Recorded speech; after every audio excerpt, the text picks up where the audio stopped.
Essa mulher não merecia ser mãe. Você não vai acreditar em que ela foi capaz de fazer com o próprio filho, por curtidas e seguidores em redes sociais. Seja bem-vindo ao canal Sonho ou Pesadelo. Garnet veio ao mundo no inverno de 2008, fruto de um relacionamento entre Les e um homem misterioso chamado Blake, um policial que supostamente morreu em um acidente de carro antes do nascimento do bebê. Amigos e familiares que eram próximos de Les durante esse tempo nunca conheceram Blake ou sequer ouviram seu nome. O verdadeiro pai de Garnet, um instalador de portas de garagem chamado Chris Hill, nunca chegou a conhecer seu filho. Garnet chegou saudável, mas quase imediatamente começou a desenvolver problemas de desnutrição e desidratação. Quando a criança foi levada para o Hospital Infantil do Alabama em 2009, ela estava tão gravemente desidratada que seu pequeno corpo de 2 meses e meio estava em choque. Uma coleta de sangue mostrou níveis significativamente altos de sódio. Uma ressonância magnética, tomografia computadorizada, radiografia de tórax e estudo de deglutição foram concluídos em um esforço para chegar ao fundo do problema de Garnet e todos os testes foram normais, testemunhou o Dr. Pez no julgamento de Les em março de 2014. Nós nunca descobrimos o que estava causando os níveis elevados de sódio. Os exames médicos não isolaram o problema, na verdade, piorou. De acordo com as postagens na rede social de Les, no primeiro ano de sua vida, o bebê Garnet foi hospitalizado 23 vezes, uma vez por quase 5 semanas e quando chegou aos 9 meses de idade, seus médicos estavam preocupados que ele não estivesse recebendo os nutrientes essenciais que precisava para sobreviver e colocou cirurgicamente um tubo de alimentação diretamente em seu estômago. Foi uma decisão que seria fundamental para sua morte. A sonda de alimentação é normalmente usada em ambiente hospitalar, mas também pode ser usada em casa, mas é um método de tratamento a ser usado quando todas as outras soluções foram esgotadas e isso não foi exceção. Vários médicos submeteram a Les a sugestão de que o tubo de alimentação de Garnet fosse removido quando parecesse que a criança estava melhorando, mas Les resistiu à ideia.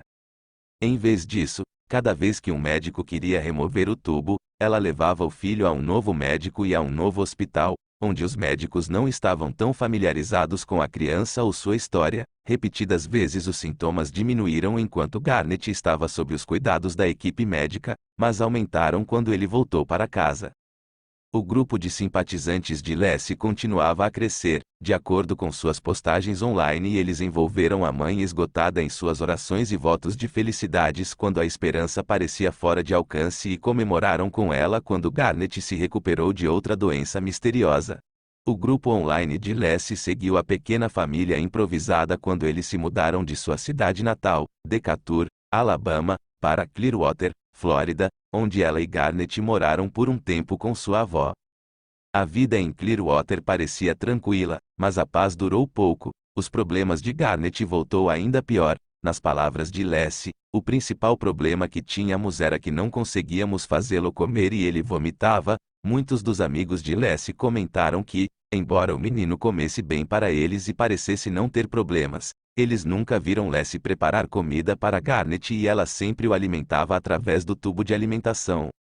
Les mudou-se para a Fellowship Community, localizado em Chestnut Ridge, Nova York. A esperança de Les era que o estilo de vida orgânico fosse bom para Garnet. Eles pareciam prosperar lá. Ela ajudava a cuidar dos idosos que residiam na comunidade e todos adoravam o garotinho de olhos brilhantes. O pediatra de Garnet testemunhou que o menino parecia bem em sua primeira consulta pediátrica em 22 de março de 2013. Garnet era brincalhão, trotando alegremente pelo consultório, apesar do relato de sua mãe de que ele vinha sofrendo de febre alta e convulsões. Algo simplesmente não parecia certo. Ele disse ao tribunal que sua prioridade sempre foi remover o tubo e ele havia iniciado inúmeras conversas com Les Spears nesse sentido. A mãe sempre resistiu em consentir com os testes necessários. Quando outro médico do hospital, Dr. Ivan Danenov, disse a Les que Garnet precisava de uma biópsia para descartar a doença celíaca, ela prontamente concordou com o procedimento doloroso, mas resistiu à sugestão de uma avaliação nutricional que pudesse permitir a remoção do tubo de alimentação de seu filho. Era minha prioridade remover o tubo de alimentação de Garnet. Tive inúmeras conversas com Lacey Spears, nesse sentido, e a mãe sempre resistiu em consentir com os testes necessários. O tubo de alimentação era para ser a solução que todos esperavam, mas mesmo após a inserção, os problemas de Garnet continuaram, assim como as hospitalizações. Leslie Spears disse a qualquer um que quisesse ouvir que seu filho sofria de doença celíaca e de Crohn, febre alta, convulsões, como uma série de outras condições. Garnet foi repetidamente internado com níveis elevados de sódio e Leslie continuou a agir como a mãe angustiada de uma criança com uma doença desconhecida. Ela continuou a retratá-lo como uma criança doente por sua própria necessidade distorcida de atenção, disse a promotora distrital assistente Doreen Lloyd. Durante o julgamento, ela descreveu Garnet Spears como um jovem normal e saudável cujas doenças foram causadas por sua mãe. A última hospitalização levou Garnet ao Hospital Nyack, mas ele teve que ser transferido para o Hospital Children's em Westchester, e Leslie Spears estava entrando correndo em seu quarto quando um médico que havia começado a juntar os fatos a interceptou do lado de fora. Ele disse a ela que não era possível para o corpo de uma criança de 5 anos produzir níveis tão altos de sódio. Os médicos notificaram a polícia logo após a chegada de Garnet no hospital. Na tarde de terça-feira, os detetives chegaram e estavam entrevistando Leslie, seus amigos, familiares e funcionários do hospital. Leslie foi informada de que ela não tinha permissão para deixar a ala pediátrica, mas ainda tinha permissão para ficar com o filho em seu quarto. Amigos e outras pessoas que permaneceram no hospital, e fontes familiarizadas com o caso, forneceram à polícia os detalhes das horas finais no Nyack Hospital e no Westchester Medical Center. Tudo começou com Garnet sendo levado às pressas para o Hospital Nyack após sofrer uma convulsão na sexta-feira, 17 de janeiro. Pouco depois de sua chegada, Leslie começou a postar fotos online de seu filho, uma delas pendurada em sua cama. Ela escreveu que ele estava bem o suficiente para estar fazendo círculos pelo hospital.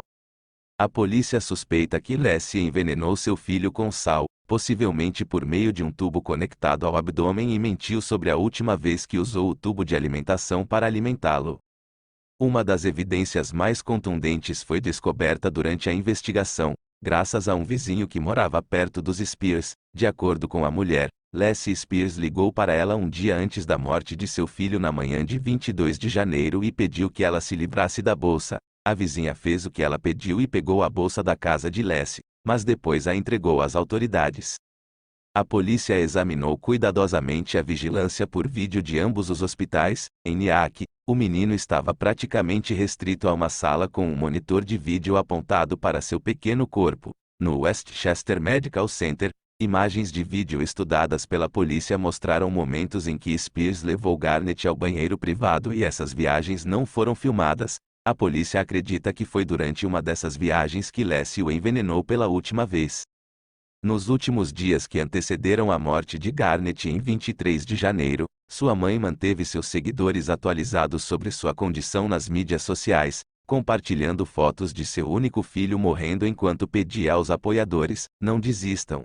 Ela usou o tubo de alimentação como arma para matá-lo envenenado com sal. O juiz a descreveu como mentalmente instável ao sentenciá-la à prisão perpétua pelo assassinato impiedoso de seu único filho.